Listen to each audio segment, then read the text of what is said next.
These are the 25 books that I want to read in 2025. Okay, let's get swatted. Oh god. Alright.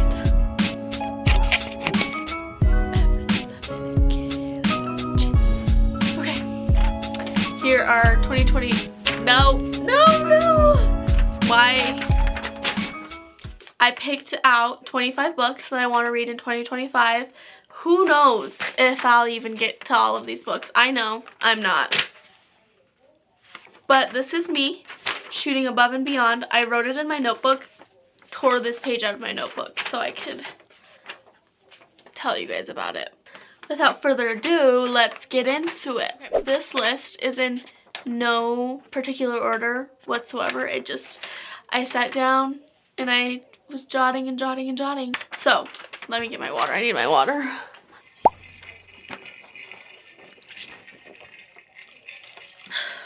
As some of you guys might know, I barely managed to finish my reading goal last year. Finished it off with Powerful because I knew that I just was going to be able to read it fast enough and I wasn't going to be able to read anything else because I was in a slump. I was in a book slump. Heat of the Everflame put me in the biggest book slump ever. This is me being overly ambitious, but yeah. The first book I have is Nothing Like the Movies. I'm actually so excited to read it. I know a lot of people were let down. There's a lot of discourse online. Half the people were let down, half of the people thought that it was a beautiful book. I am going to let myself decide what my thoughts are on that. I'm excited to read it. Hello, lighting change. I loved Better Than the Movies, so much so that I bought the special edition of Better Than the Movies with the blue sprayed edges and the hearts. I'm looking at it right now, that's why I'm saying that. Anywho, I'm excited to read it, but I don't want to touch my special edition hardcover, so I'm waiting until I can get it in paperback, or if I can get it on my Kindle, then I will read it. Next, I'm sure you guys saw this coming. I did not want to put it at number 1. My camera's dying. Anywho, I did not want to put it at number 1 because it just was too obvious and I didn't want to jump the gun. But Onyx Storm, I cannot wait. Right now as I am filming this, it's like January 5th or something like that. So close. It comes out in a week and a half basically.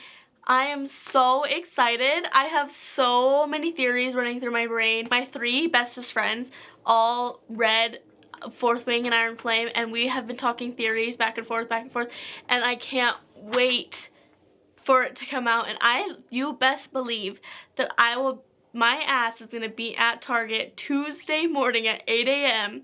to get the Onyx Storm special edition Target version because there's colored illustrations. I'll let you know how that goes. I probably will vlog my journey maybe, or it might be too rough of a journey for me to vlog. But number 3 is From Blood and Ash. I did start it in 2024, but like the last week of December basically, and I am 20% through it, and I can't find the willpower, but I heard that it's so good, so I really want to push through and just read it, and then hopefully I like it and I will continue the series. Number 4 is Quicksilver. I have heard so many good things about this. I feel like it just popped off out of nowhere. I mean, maybe it wasn't out of nowhere and it just was out of nowhere for me, but I feel like it really got its hype within the last couple of months. And now it's being turned into a movie or a show. I'm not sure. So I want to read that before they get started with the show because I do not want to watch it before I read the book. Because if I watch the movie or show, then I'm not going to want to read the book, and I really want to read this book. 5 is Daughter of No Worlds. I have heard so many good things about it.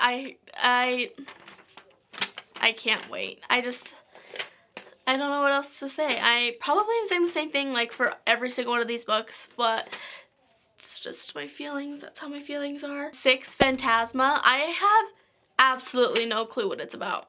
Like zero clue what it's about. You could tell me a whole plot line and I'd be like, oh my god, that's so interesting, what is it? And then be like, Phantasma. I'm gonna be like, oh, I had no clue. I don't know what this book is about, but there's so much hype surrounding it, so I want to see what the hype is about. Number 7, gonna turn you for a real, I don't know what I'm trying to say. A Court of Silver Flames. A Court of Silver Flames. I cannot tell you the amount of times that I have tried to start this book. I just can't stand Nesta. Nesta? Nesta. What? Nessa Rose? Okay, Kaylee, I just watched Wicked, so. Nesta. I can't stand her. She's so annoying. I can't be bothered to read a whole book about her, but I love Cassian. Cassian is probably one of my favorite characters. He's so funny, and he's just, he's perfect. So, I've tried to audiobook it, I've tried to Kindle it, I've tried to read the physical book, and I have tried multiple times. This is my year, you guys. This is my year. Even though I started A Court of Thorns and Roses in 2022, that's crazy. Whoa, wait, that's crazy. Even though I started A Court of Roses and Roses in 2022, like the end of 2022, I still have yet to read A Court of Silver Flames. So, I need to hurry and get on that. I really want to push through and try to read it. 8 is The Right Move by Liz Tomford, I think. It is the second book in the series, the Windy City series, I think is what it's called. I read Mile High, and I don't want to offend anyone that loves this book, but it just did not give any feelings from it. There's no plot whatsoever. Mile High just did not do it for me. I did not care for it. It was just like, I didn't feel connected to the characters. I didn't feel connected to the plot. It just was whatever. But I have heard that the second book in the series is so much better than the first and that everyone loves the second one. So I'm going to try and read it and put my biases aside from Mile High. Next is Saving Six from the Boys of Tommen series. I love Johnny Kavanaugh. I don't think I can read another book in the same world and not have it be about him. I know that sounds crazy, but that's just my thoughts. But I also, one of my main problems is like, obviously I can read about another book in another POV other than Johnny and Shannon, but I don't want to have to go through that heartbreak of their family and stuff again. So I needed a break from that series for a second because it really just broke my heart. And the fact that I have to read about it again, but in Joey's POV, it might just break me and I might never recover from it. So that's why I put it off for so long. If you guys have watched my past like 3 vlogs, I think I have been talking about 11/22/63. When I first read it, it hit me hard. It hit me hard, and then it was like, it hit me hard and then it got boring. And I just know that I just have to get past this slump. But once, spoiler coming ahead, if you want to skip to this, if you don't want the spoiler, skip to this time jump. Okay, spoiler coming, skip to this time jump. Spoiler coming now. Once Al died, I just couldn't read it anymore. I'm sorry. Hello? Why did they make me so attached to this character and then kill him off? But I really want to finish it because it has the potential, and I really want to watch the freaking show because it has James Franco in it. Next is Finale. I was so good about reading Caraval and Legendary because after I read Once Upon a Broken Heart and The Ballad of Never After, I wanted to still be in that world. So I read Caraval and Legendary, but by the time I was done, A Curse for True Love came out, read that, and then I was out of the world. And Donatella is so infuriating. I can't resonate with her. 12 is When the Moon Hatched. This is another book I have no idea what it is about. There's a dragon on the cover and I love it. So that's really about it. Yeah, super excited. 13, The Ministry of Time. I can't wait to get my hands on this book because after I read The 7-Year Slip, it did something to me. I don't know what it was. It altered my brain chemistry. But everyone says that if you like The 7-Year Slip, then you need to read The Ministry of Time. Okay, you got me hooked there. You don't have to say anything else. Speaking of The 7-Year Slip, I want to read a novel love story just so that I can read Ashley Poston's writing again. Like, God, does she know how to write about love. 15, another book that isn't out yet, Fearless.